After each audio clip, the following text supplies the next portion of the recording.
दुनिया के 7 अजूबों में शुमार ताजमहल, वो खूबसूरत इमारत जिसे देखने के लिए लाखों की संख्या में पर्यटक ताज नगरी आगरा आता है।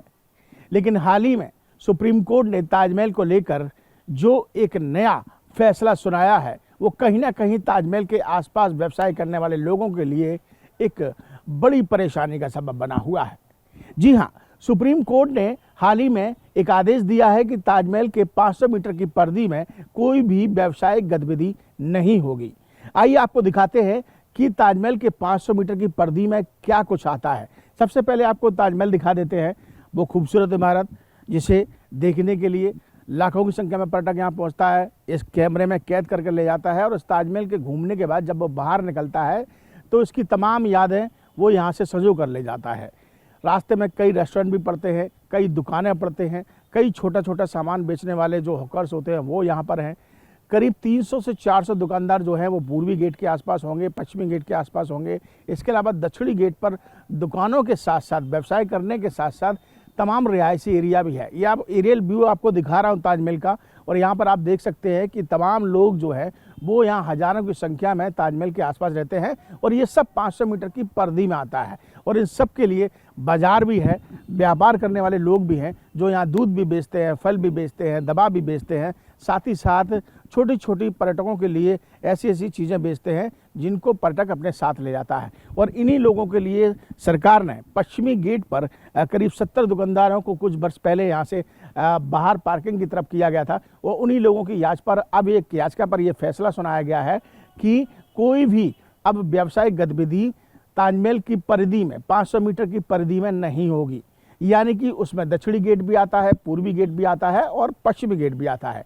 आइए आपको दोनों गेटों पर ले चलते हैं और वहाँ बाजार की तस्वीरें आपको दिखाते हैं और सुनाते हैं कि क्या कुछ वहाँ के दुकानदार कहते हैं।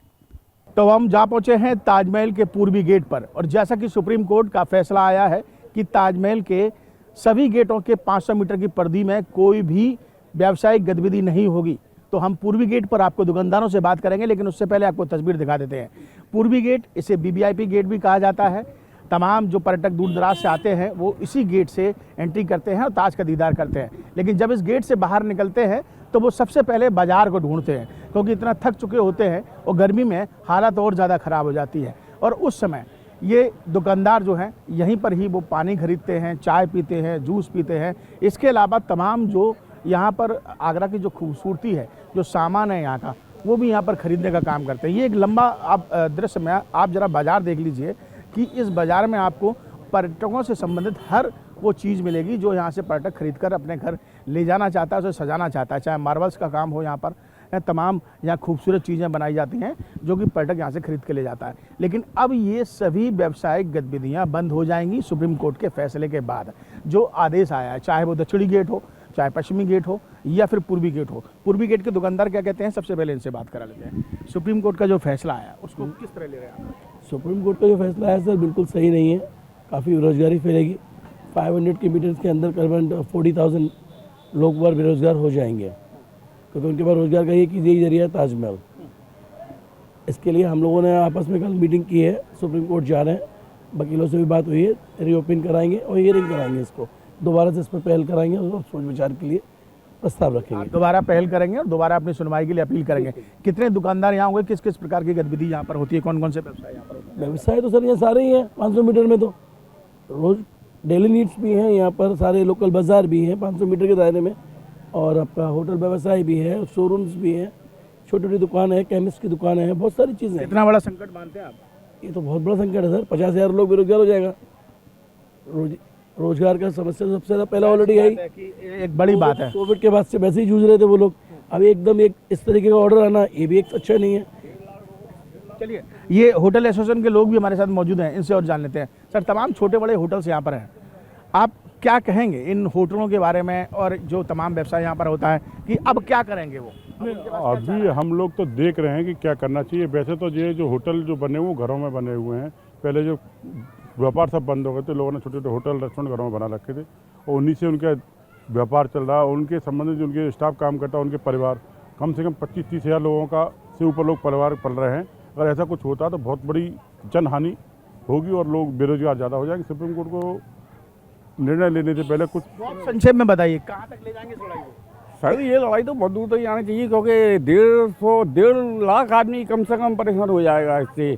50,000 आदमी तो दुकान वगैरह है, उसके अलावा अन्य जो जुड़ा हुआ है उससे, तो उसको तो बड़ी दिक्कत हो जाएगी इससे। ऐसी बात है, दुकानदारों के अगर आंकड़ों की बात करें तो 400 से 500 दुकानें होंगी, करीब 10 से 20 हज़ार आबादी यहाँ रहती है, जिनसे करीब 50,000 आदमी जुड़ा हुआ है, और ये सभी एक तरीके से बेरोजगार होंगे। एक बड़ा संकट सामने आएगा।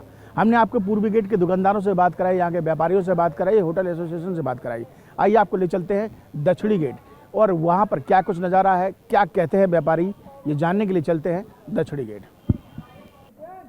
तो अब हम जा पहुंचे हैं ताज के दक्षिणी गेट पर, और यहाँ पर व्यापारियों से जानने की कोशिश करेंगे कि उनका क्या कुछ मत है और कहाँ तक वो अपनी इस जंग को लड़ने के लिए तैयार है। लेकिन सबसे पहले आपको दक्षिणी गेट की तस्वीरें दिखाता हूँ कि आप दक्षिणी गेट पर देख लीजिए। ताजमहल के अंदर आपको तमाम पर्यटक नज़र आते होंगे, देसी विदेशी तमाम मेहमान यहाँ ताज की खूबसूरती को देखने आते हैं, और उसके बाद वो यहीं से ही जब बाहर निकलते हैं तो ये आप देख लीजिए कि 500 मीटर की परिधि में, जैसा कि सुप्रीम कोर्ट ने आदेश दिया है, ये पूरा बाजार है। पीछे अपने वीडियो जर्नलिस्ट से कहूँगा कि दिखाएं कि ये पूरा एक बाजार है, जो कि यहाँ पर तमाम गतिविधि व्यावसायिक होती है, चाहे वो दवा हो, चाहे दूध हो, फल की दुकानें हो, या फिर छोटी छोटी तमाम दुकानें हो। ऐसा व्यवसाय यहाँ पर तमाम व्यापारियों द्वारा बरसों से किया जा रहा है, और लोग सदियों से यहाँ पर रह रहे हैं। लेकिन अब जो फैसला आया है कि ताज के चाहे पश्चिमी गेट हो, पूर्वी गेट हो या दक्षिणी गेट हो, कोई भी व्यावसायिक गतिविधि नहीं होगी। उसके बाद हम लगातार रिएक्शन आपको सुना रहे हैं।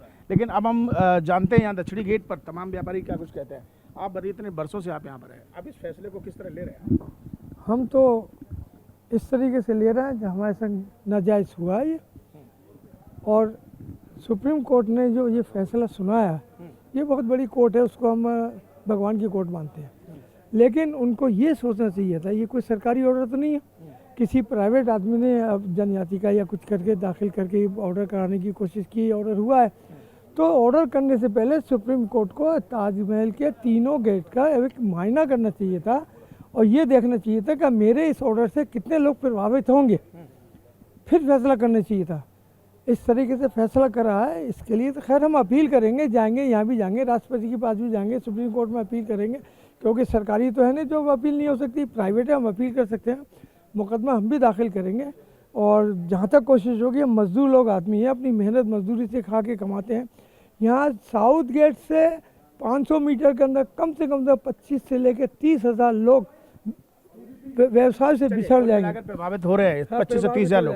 क्या क्या व्यवसाय होता है इस ताजमहल के? अगर हम तीनों गेटों की बात करें, कौन कौन से व्यापार? इन ताजमहल के आसपास आप जो भी देख रहे हैं, यहाँ पर शोरूम है, मार्बल के शोरूम है, लेदर के शोरूम है, कपड़े के शोरूम है, होटल्स हैं, रेस्टोरेंट हैं, सब लोग प्रभावित हो रहे हैं। हमें तो ऐसा लगता है दक्षिणी गेट पर तो शायद यहाँ परिवार भी रहते हैं, तमाम फैमिली रहती है, तो रोजमर्रा की चीजें भी होंगी, दूध दही, बिल्कुल, इसके अलावा दवा की दुकान हो, फल के फ्रूट की बिल्कुल बिल्कुल दवाई भी है, आपका भला करे, बहुत सारी चीज़ें हैं। किसी को बीमार हो गया उसके लिए गाड़ी भी आने बुलाते हैं, बहुत सारी चीज़ें। ये सब कुछ जब बंद होगा, पाबंदी लगाई जाएगी, तो फिर क्या कुछ? हमें तो ऐसा लगता है कि ये तो बिल्कुल ही एक कोर्ट की तरफ से तुगलकी फरमान हमारे लिए वो हुआ है। इसके अंदर बिल्कुल भी हम लोग इसमें बिल्कुल भी पक्ष में नहीं है, और जो हमारे साथ बिल्कुल अन्याय हो रहा है, और एक आम आदमी ने लेके इसकी याचिका को दायर करके हमारे खिलाफ ये षड्यंत्र किया है, इसके खिलाफ हम सुप्रीम कोर्ट जाएंगे और वहाँ से हम अनुमति लेंगे कि जो भी हमें उसके लिए करना होगा उस हद तक हम जाएंगे। तो कुल मिलाकर जैसा कि देखा गया, तमाम हमने पूर्वी गेट पर भी बात की, दक्षिणी गेट पर भी बात की, और ताजमहल से आपको एरियल व्यू दिखाने की भी कोशिश की, और ये बताने की कोशिश की कि ताजमहल की 500 मीटर की परिधि में क्या कुछ आता है। अब एक तरफ सुप्रीम कोर्ट ने आगरा विकास प्राधिकरण को स्पष्ट इस बात के लिए कहा है कि वो तुरंत इस पर एक्शन लें, और 500 मीटर की परिधि में जो भी व्यावसायिक गतिविधि हो रही है उस पर पाबंदी लगाएं। वहीं दूसरी तरफ व्यापारी लगातार इस बात को कहते हैं कि सुप्रीम कोर्ट का ये फरमान एक तुगलकी फरमान है। इसके लिए वो अब सुप्रीम कोर्ट ने लड़ाई लड़ेंगे, आगे जाएंगे और अपनी लड़ाई को आगे रखेंगे। वीडियो जर्नलिस्ट मनोज के साथ आगरा से विनीत दुबे,